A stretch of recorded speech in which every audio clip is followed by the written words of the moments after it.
Magandang gabi po, Luzon, Visayas at Mindanao. Pinatutunton at pinaaresto na ni PNP Chief Police General Jose Melencio Nartates Jr.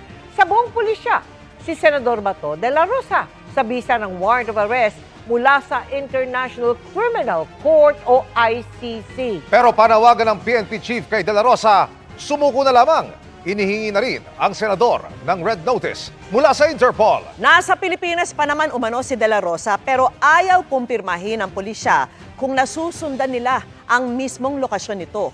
Nakatutok si Mariz Umali. Kasunod ng utos ng Department of Justice, We will implement the warrant of arrest. agad nang pinakikilos ni PNP Chief Jose Nartates Jr. ang kanilang puwersa para arestuhin si Senador Ronald Bato de la Rosa. Lahat ng PNP units ay binigyan natin ng direktiba. Ang main manhunt natin, of course, is ang ating intelligence group as well as our criminal investigation and protection. Pero mas makabubuti pa rin daw ayon kay Nartates kung susuko na lang si Senador de la Rosa sa kinauukulan. By all peaceful means, he will surrender, yield himself. Di mas maganda. Okay? Para mag-concentrate tayo sa iba pang wanted person. We have Atupang, we have Saltico, we have Pantag. Hindi kinumpirma ng CIDG kung nasusundan nila ang kinaroroonan o natatrack pa nila ang lokasyon ngayon ni de la Rosa dahil daw sa isang mahalagang bagay.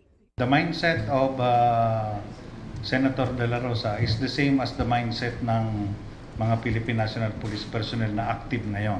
Okay. We must remember na dati siyang PNP officer.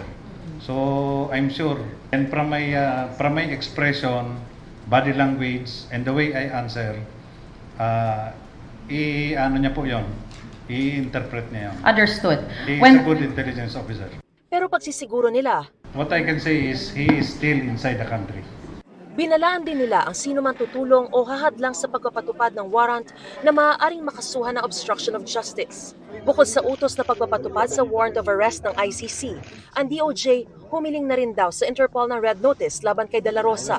Ayon kay CIDG Director Morico, oras na madakip nila sa Senador De La Rosa ay dadalhin nila ito sa CIDG at dadaan sa karaniwang booking procedure at medical examination bago i-turn over sa DOJ para sa mga susunod na hakbang.